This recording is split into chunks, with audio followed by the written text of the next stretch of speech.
Well, hey everyone, welcome to this episode of the Mid City Church Sermon Cast. I'm here with Dr. Wolf again, and we had an awesome conversation last week. I hope this one is a blessing for you as well. But this week we're talking about the history books.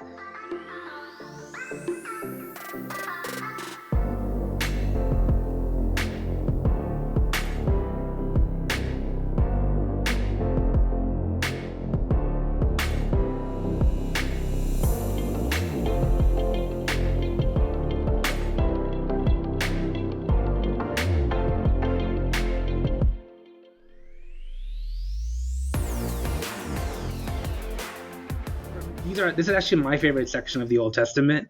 I love reading through them and like understanding the stories that are there, and especially, well, I'll get to that when we get to the Judges. But I love like when I read through all the Judges and then I go back and realize like where those go. Like I don't know. I'm a nerd when it comes to that kind of stuff, and so I love this part of the Old Testament. Yeah. So let me ask you, what is this section about? Well, first let me say that at least in the Jewish designation of the Hebrew Bible, you wouldn't have a separate section called history. Mm-hmm. In the Jewish designation, the name for the Bible, the Hebrew Bible, is the Tanakh, which is an acronym. The T is for Torah, the N is for Nevi'im or prophets, and the K is the writings. Mm-hmm. So the prophets in the Jewish designation is divided into the former prophets, or the first ones, and the latter prophets, the last ones. And the former prophets are what Christians would usually call the historical books: Joshua, Judges, Samuel, and Kings. Is that what you meant by the history books? Yeah. Historical books, yeah. Okay, just wanted to make sure. So Joshua, Judges, Samuel, and Kings, and scholars would call this the Deuteronomistic history, which is just way too long of a word. So these books are about the time when the people who had been the Hebrews become what we would call the Israelites, not the Israelis. Those are modern people who live in modern day Israel. The Israelites, the ancient Israelites, where they come into the land that they called the Promised Land, but the people who already lived there called it Canaan. But the land that we read in the Torah was promised to them by God. They come into the land, and they variably, depending on who you ask and what part you read, they either conquered it or they settled peacefully in it with their neighbors, or maybe they settled there not so peacefully. Anyway, they get into the land, and then the monarchy develops in the beginning of Samuel. So they have three kings under the united monarchy: Saul, David, and Samuel, and then a long series of kings both in the northern kingdom, and then the northern kingdom falls to Assyria in 721 BCE, and then they have the southern kingdom of Judah, Judah being the name for the kingdom that will give them eventually one day the name Jews when they get sent away from that land. So it's the time of the period when the people are settling in the land, when they're ruled by judges, and then when they're ruled by kings as a united monarchy, and then by the kings of the northern and the southern kingdoms. And then it ends with the fall to Babylon in 587 BCE, just kind of to summarize what I had said. And this material, by the way, and all of the material, is hard to keep track of chronologically, and it tends to be sometimes a little bit mixed up. So one of the things that I always have my students do, and I think it's really useful in Bible studies also, is to give everybody a timeline of the major events and to help them practice it in various ways. I like to give everybody a card with their event or the timeline event on that card, and then make them line up in chronological order so they can try to have an idea of the timeline, because it can be really confusing, and it gets even more confusing in the prophets. Mm-hmm. So, but those are the major events. The superpowers of this time period really are, for Joshua and Judges, the Philistines and the Canaanites, and then in Samuel and Kings, there's the Assyrians, and then the Babylonians. Mm-hmm. And so if we backpedaled all the way into the Torah, we would be looking at Egypt as a superpower Mm-hmm. of that time. And I think that's one helpful way to think about the Hebrew Bible, is to think about who were the superpowers who were dominating the Israelites during that time, because that's really what kind of story it is. It's Mm-hmm. an underdog story throughout. And I think it's very easy for us to forget that when we are reading in 21st century North America, because we are the superpower. Yeah. And so we don't imagine what it's like to be the underdog. I mean, most of us have had a time in our lives when we can relate to that, Mm-hmm. or at least, we cheered for Luke Skywalker, or, the Mighty Ducks or something like that in a movie. But certainly there are definitely groups within 21st century America who have experienced being oppressed. Mm-hmm. But as a country, I don't think that's in the front of our consciousness. Yeah. And it was in the front of the consciousness of the people who were writing these. And so that's one thing we really need to keep in mind while we're reading them. Mm-hmm. Speaking of that, I think there was a moment, like an aha moment for me, where I realized like there's all these superpowers who have come into power and fell, and yet the Israelite people remained. And I think that that's such a powerful reminder of our faith, that even time after time they were able to keep trusting in God, keep believing in God, and that has lasted all throughout history. Yeah, that's so true. And you know what? To me, I think the glue was the scripture. That those stories that held them together. And it seemed so important that they would even keep two versions of the same story. Like in Judges, you have two versions of the story of Deborah and Yael, or JL is what it looks like in the English pronunciation. When you have two versions of the same story, it really suggests that it was very important to a wide group of people in the ancient world. And they said, well, we just have to keep them both. Mm-hmm. Mm-hmm. And those scriptures held people together then, and arguably they hold us together now. Sometimes they divide us too, but maybe we need to adjust our understanding of it. I agree. So I've talked to a lot of people who say when they get to this section of the Old Testament, they shy away from it because there's so much fighting and killing and death and all that kind of stuff. So in spite of that, why would you say to somebody who says, like, why does this even matter? Why do I need to read these stories? So a few things. I think that it is a sign of a good and morally upstanding human being if you're disturbed by the violence in these books. Mm-hmm. So I think that's good stuff. And you should be asking those questions. Yeah. The other thing I would say is that this is ancient literature. And in the ancient world, different regions, different peoples had their own deities. Mm-hmm. And so the ways that people would figure out who was the stronger deity was by having wars. Or you could reverse that and say the wars determined who was the stronger deity. Mm-hmm. And the sort of catchy way that I usually put this in class is to say, it's about, can my God kick your God's butt? Mm-hmm. Which is anthropomorphic, right? God doesn't have a butt. But anyway, that it's a different way of thinking about the world and religions and people than what we have now. But I think it's an important thing to keep in mind.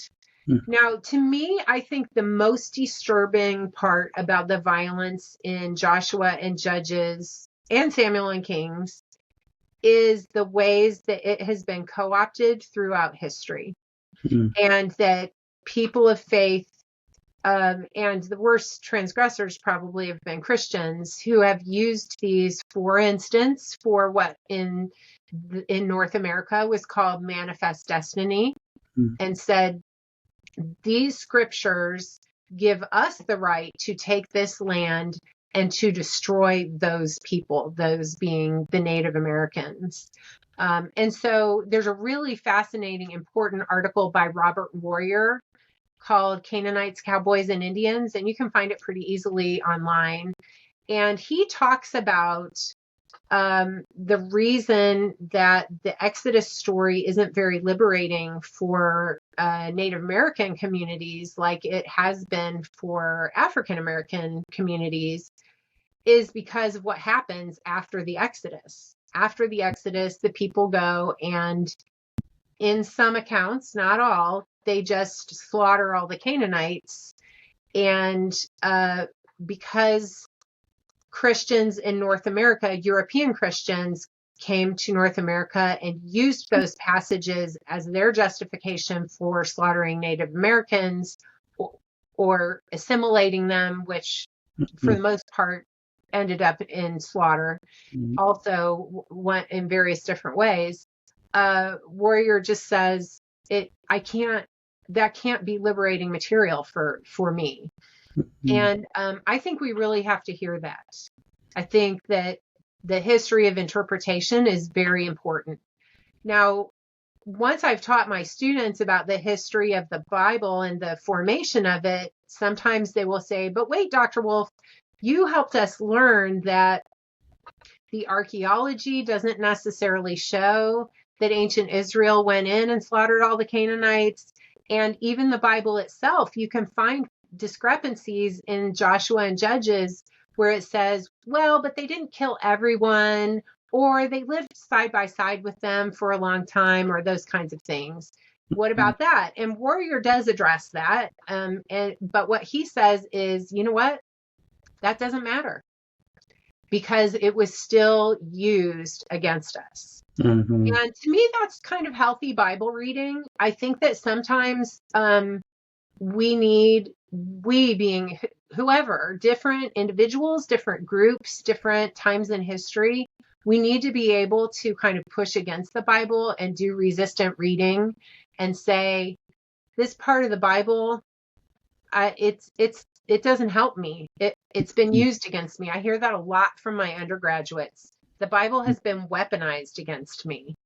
And I think we really have to be understanding about that. And I think the Bible can take it. And so can God. And so can our religious traditions.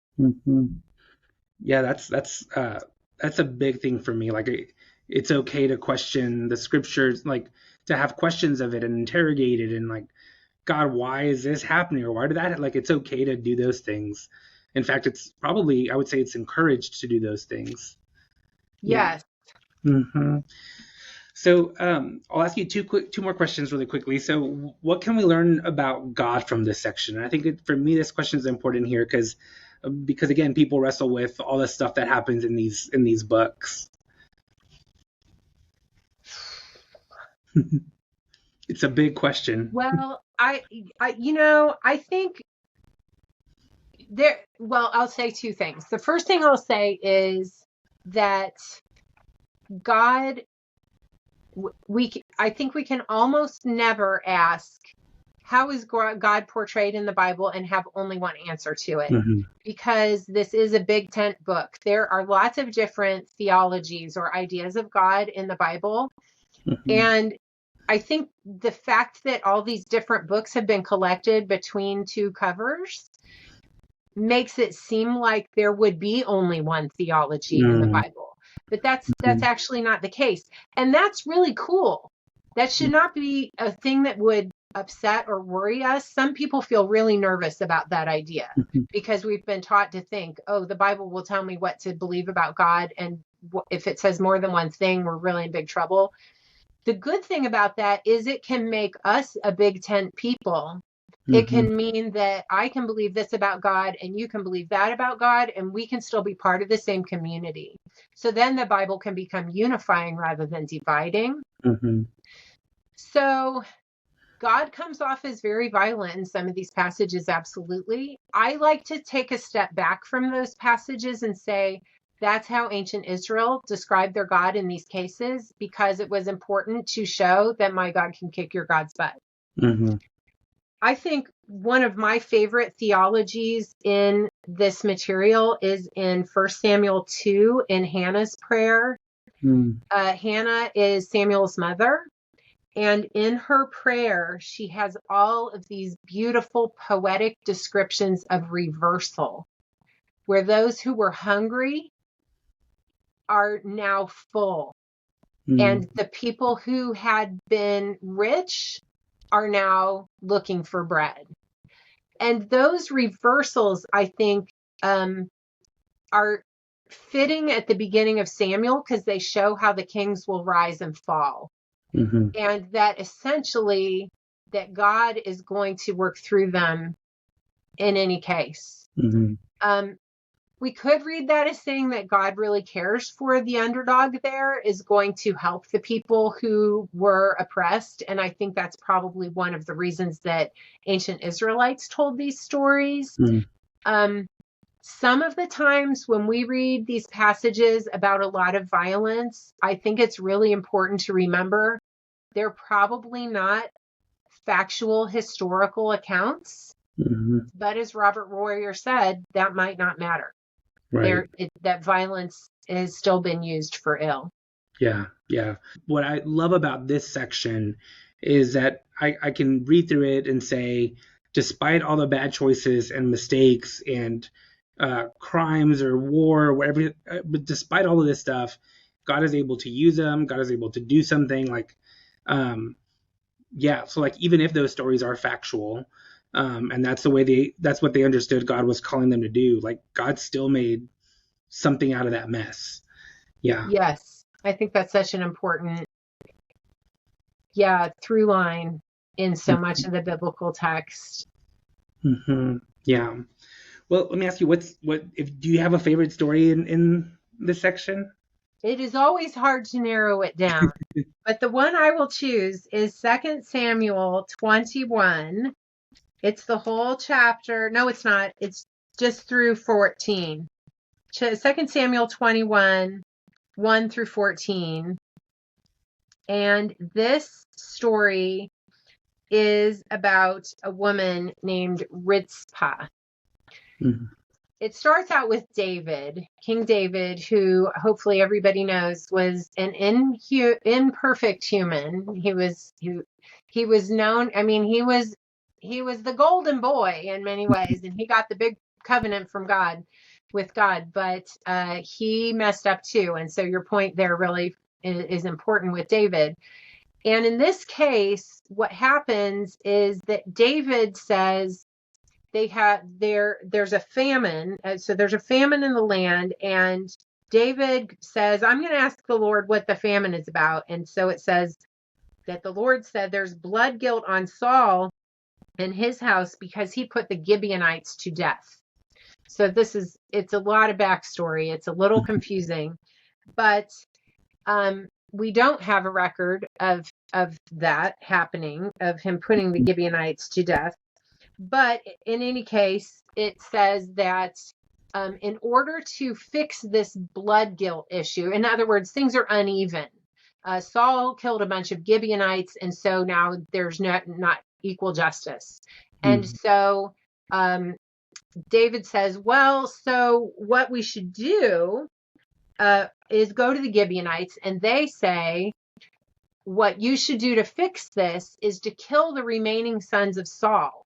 Well, Saul was David's predecessor, and I think people who watch Game of Thrones know that when one king takes over, you're supposed to kill all the remaining heirs of the throne, which David had promised not to do. And so there are some remaining sons of Saul, and this situation gives David what seems like a really convenient excuse to execute the remaining sons of Saul by having the Gibeonites do it to fix the blood guilt. So it seems a little fishy, this whole situation. And David says, well, God told me to do it.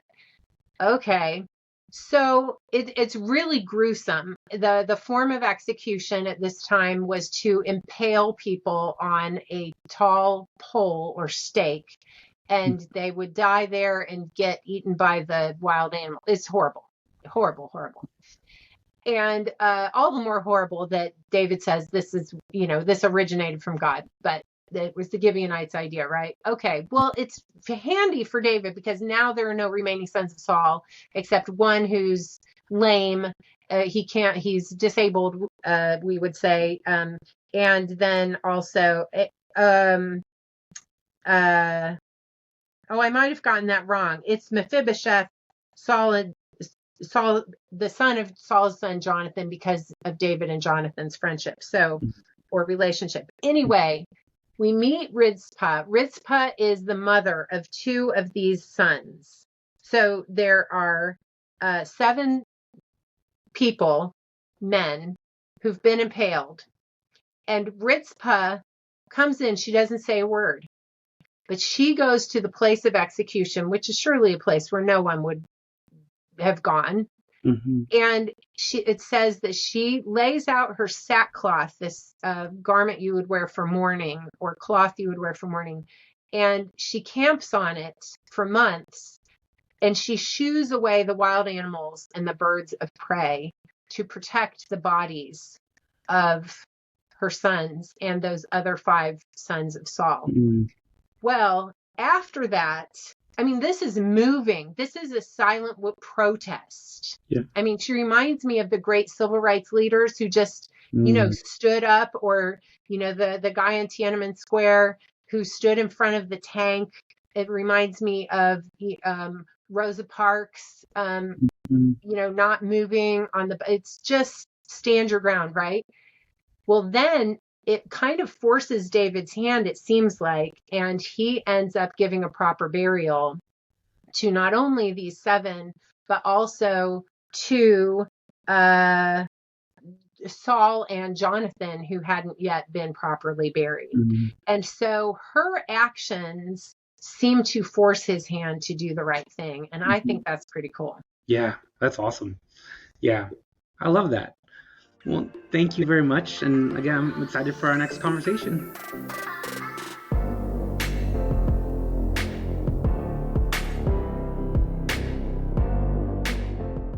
I hope you enjoyed this episode of the Mid-City Church Sermoncast.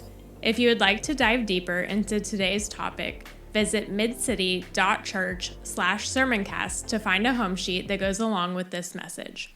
On the home sheet, you will find scriptures, questions to wrestle with, and a challenge that goes along with this sermoncast.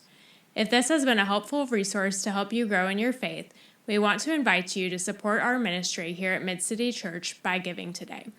To give, text the word GIVE, G-I-V-E, to the number 225-307-0662. Thanks, and see you next week.